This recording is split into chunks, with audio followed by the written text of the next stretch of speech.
From the Weather NorCal Command Center, this is your afternoon update.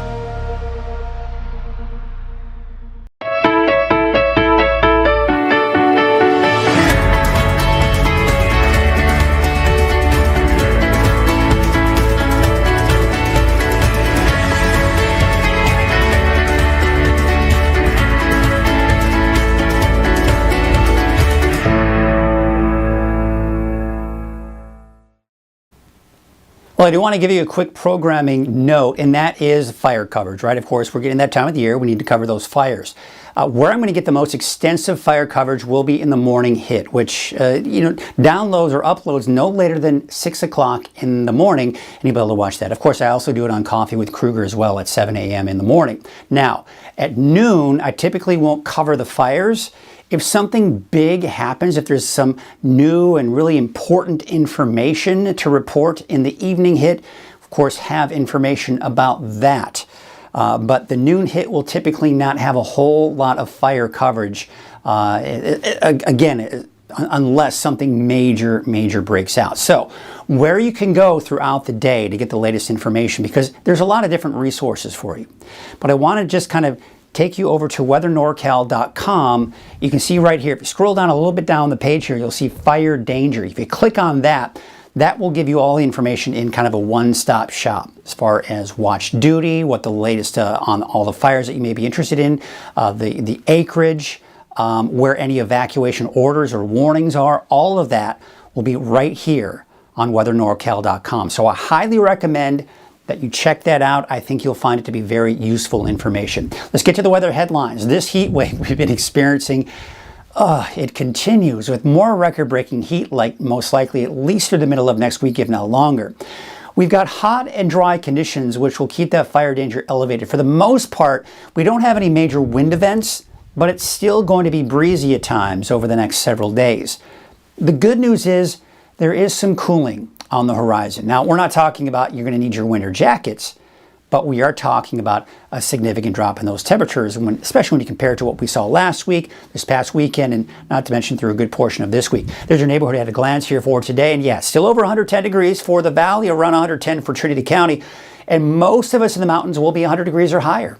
That's going to be the case here for today. So the heat, it's sticking around. But the coast, where we're seeing some of that fog this morning especially, those clouds, that marine layer has made its way back, and that's allowing those temperatures to drop back down closer to normal for this time of the year. Now, the smoke coming in from the Shelley fire, that's the main concern here as far as smoke is concerned. And you'll notice it kind of just throughout the day and over a 24-hour period, it kind of moves in this direction here. You'll see that here, 5 p.m., kind of pushing in this direction. We take you to about 10 o'clock tonight, it pushes down to the south. But then we go into tomorrow morning, it's back kind of pushing to the west. And then we take you through the day, see how it kind of pushes up to the north and pushes to the east and then back down to the south. So it seems like there's this kind of rotation of those winds pushing that smoke in all different directions. Now, one good thing that comes out of that when we're talking about air quality is you're not having all of the smoke from the fire being pushed in one direction constantly, that it is kind of being spread out. So what that does,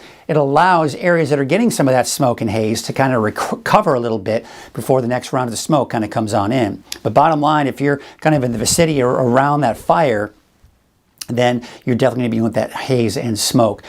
The winds, as I mentioned, no major wind events, but in the afternoon hours in particular, we're still seeing some breezy conditions out there. I mean, look at the valley coming in from the south at about 20 miles per hour plus in some areas. Look at off to the east, coming in from the west, over 20 miles per hour. Not as bad elsewhere, although I am seeing some gusty winds at times for central Siskiyou County, pretty typical in Shasta Valley. But that repeats again for your Tuesday and most likely even your Wednesday as well. Although the winds look to be a little bit weaker for your Wednesday. So again, it's hot, it's dry, and the winds will be gusty at times. So we look at the fire weather risk that combines the heat, it combines the humidity, and on top of that, the winds.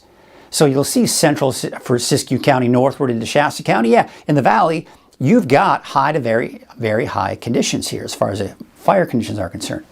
And you take it to Siskiyou County, Modoc County, Lassen County, even eastern Shasta County, all within that high category. And that's why we've got the high fire danger out there.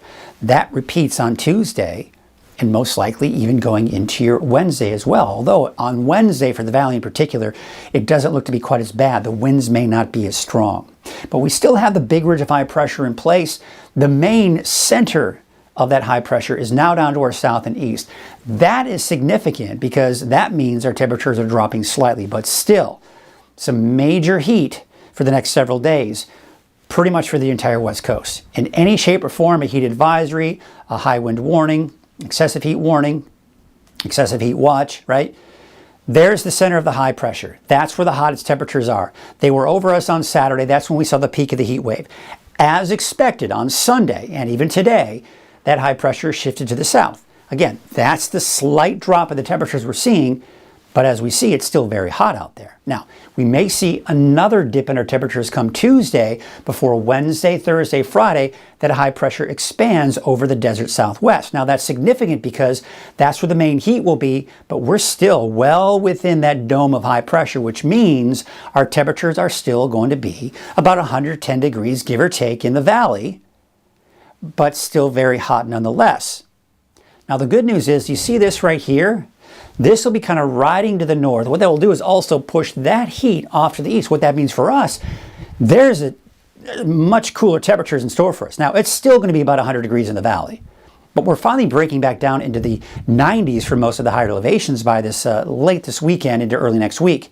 And you can see another, just like a dip of trough of low pressure here, the warmer air, but it's not the hot, oppressive heat that we've been dealing with here that's off to our east. So that, as long as these systems continue to ride to our north, that will keep our temperatures at bay. So this heat wave we've been experiencing for well over a week should finally come to an end by the end of this week, and in particular this weekend.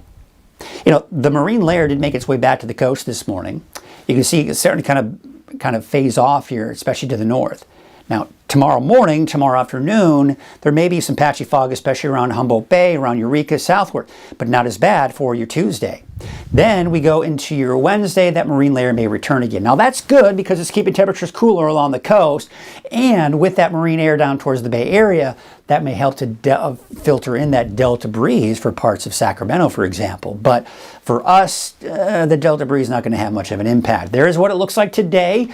For the most part, 110 degrees, give or take, for the valley. Obviously warmer to the north, a little bit cooler to the south at 107 for Willows, 108 for Oroville. But I mean, even the mountains, you're mainly in the triple digits. Some of those cooler spots are the upper 90s. We're talking mid 60s out along the coast here for today. So we look at your 7-day trend for the different neighborhoods. We're going to start off with the valley, Redding, Red Bluff, Chico. And you can see it's still very hot through Friday, but you see how we're beginning to see a downward trend, and especially by Sunday, it will be noticeable. And that's going to make a big difference as far as that extreme heat is concerned. Now we take you to the coast, so your coast neighborhood, as well as the inland areas, and not to mention Trinity County. Temperatures, yeah, of course, the coast, not feeling the impacts of the heat wave anymore. Temperatures mid-60s there. But inland, yeah, I mean, still triple digits through Saturday, but dropping to the 90s by Sunday. Weaverville, you're going to have to wait until Sunday before you drop below 100 degrees, and that'll continue into early next week. Here's your 7-day outlook for Siskiyou County, Modoc County, and the Eastern Mountains.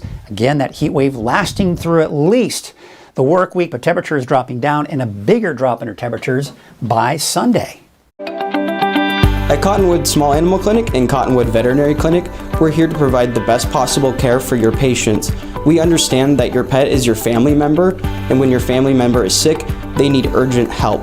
All our staff is so passionate about the care that goes into all your little creatures. Making relationships with pet parents here in Cottonwood is the greatest feeling in the world. Come find us off the Gas Point exit here in the heart of Cottonwood.